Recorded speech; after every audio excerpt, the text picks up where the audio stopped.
Assalamualaikum warahmatullahi wabarakatuh. Halo Elin Story Lovers, apa kabar kalian semua?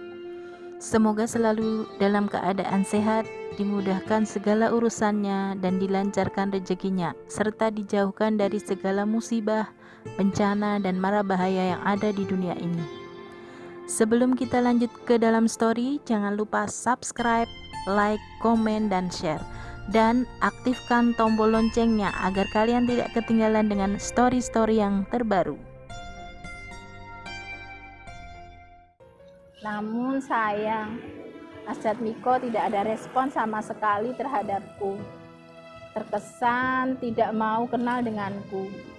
Hingga akhirnya aku pun patah hati. Apalagi ketika aku tahu Mas Jatmiko pacaran sama temanku yang beda kelas.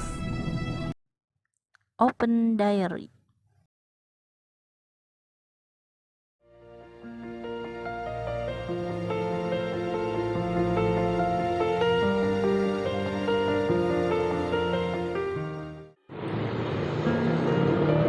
Assalamualaikum warahmatullahi wabarakatuh.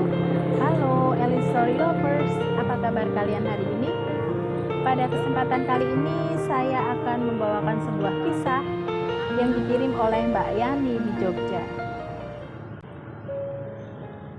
Halo Elin Story Lovers, kenalkan, namaku Yani. Aku ingin berbagi kisahku yang mungkin agak sedikit konyol. Waktu itu tahun 92 aku masih duduk di bangku SMP kelas 1. Aku sekolah di sebuah SMP swasta di Jogja, di mana lingkungan kompleks sekolahanku juga ada sekolahan SMA. SMP dan SMA berada dalam satu kompleks karena kedua sekolahan tersebut berada dalam naungan satu yayasan yang sama. Jarak rumahku dengan sekolahan tidak terlalu jauh. Setiap hari aku ke sekolah dengan berjalan kaki. Biasanya satu rombongan bareng teman-temanku yang juga sekolahan di sana. Ada yang satu kelas, ada juga yang kakak kelas, bahkan ada juga yang sudah SMA. Suatu pagi aku berangkat ke sekolah dengan berjalan kaki bareng tetanggaku yang sudah kelas 1 SMA. Namanya Mbak Sari. Tiba-tiba dari sebuah gang sebelah timur kampungku ada seorang cowok yang berseragam SMA yang juga akan berangkat ke sekolah. Entah mengapa ada rasa yang berbeda saat melihat cowok tersebut. Aku bertanya sama Mbak Sari, "Mbak, kae sopo yo? Kowe kenal ora?" Tanyaku sama Mbak Sari. "Oh, kae Jatmiko, koncoku sak kelas Yan," jawab Mbak Sari. "Wah, lumayan ada cowok ganteng yang sekolah di SMA yang satu kompleks dengan sekolahanku," kataku dalam hati. Sejak saat itu aku tambah semangat saat akan pergi ke sekolah. Di sekolahan aku sering curi-curi pandang pada Mas Jatmiko. Cuman sayang, Mas Jatmiko orangnya sok cool dan cuek bebek. Tapi justru sikapnya yang seperti itu yang membuatku penasaran. Aku sering kirim salam untuk Mas Jatmiko lewat temanku yang sudah akrab dengan Mas Jatmiko.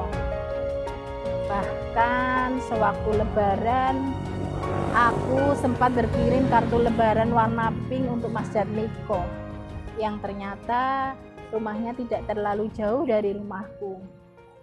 Namun sayang, Mas Jatmiko tidak ada respon sama sekali terhadapku. Terkesan tidak mau kenal denganku. Hingga akhirnya aku pun patah hati. Apalagi ketika aku tahu Mas Jatmiko pacaran sama temanku yang beda kelas.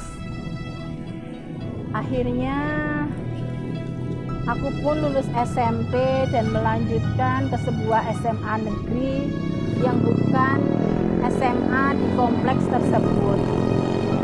Selama itu aku sudah tidak mau memikirkan soal Mas Jatmiko. Memang kadang kami sering berjumpa karena tempat tinggal kami yang tidak terlalu jauh. Namun hanya sekedar curi-curi pandang saja. Yang jelas aku sudah kecewa. Cintaku ditolak mentah-mentah oleh Mas Jatmiko. Meskipun mungkin kalau orang bilang itu cinta monyet, tapi jujur Mas Jatmiko adalah cinta pertamaku. Cinta yang hanya bertepuk sebelah tangan. Entah Mas Jatmiko dapat informasi dari siapa. Suatu ketika sewaktu aku mau pulang kuliah, mendadak Mas Jatmiko datang ke kampusku dan mengajakku jajan bakso. Aku pun menerima tawarannya. Kami ngobrol banyak hal, termasuk akhirnya aku memberanikan diri bertanya kepada Mas Jatmiko. Mas, kenapa sih dulu waktu aku SMP kamu tidak mau menerima cintaku? Mas Jatmiko hanya bilang kalau dulu aku malu lah Yan pacaran sama kamu yang masih kelas 1 SMP. Masa pacaran sama anak kecil? Saat itu malah Mas Jatmiko balik bertanya, Yan, apakah saat ini kamu sudah punya pacar? Aku jawab saja, sudah Mas, sekarang aku sudah punya pacar. Padahal saat itu aku masih jomblo. Tapi jual mahal dong, enak aja. Dulu ditolak, masa sekarang menerima? Aku sudah terlanjur patah hati sama Mas Jatmiko. Kalau sekedar berteman sih nggak masalah. Cuman kalau pacaran sama dia aku sudah ilfil. Itulah sepenggal kisah cinta pertamaku yang harus bertepuk sebelah tangan. Cinta monyet yang ditolak mentah-mentah. Demikian sebuah kisah yang dikirim oleh Mbak Yani di Jogja. Nah, buat kalian yang mempunyai kisah yang serupa dengan Mbak Yani atau mempunyai cerita yang tidak bisa kalian lupakan sepanjang hidup kalian, silahkan kalian kirim di email elins.story@gmail.com. Terima kasih. Wassalamualaikum warahmatullahi wabarakatuh.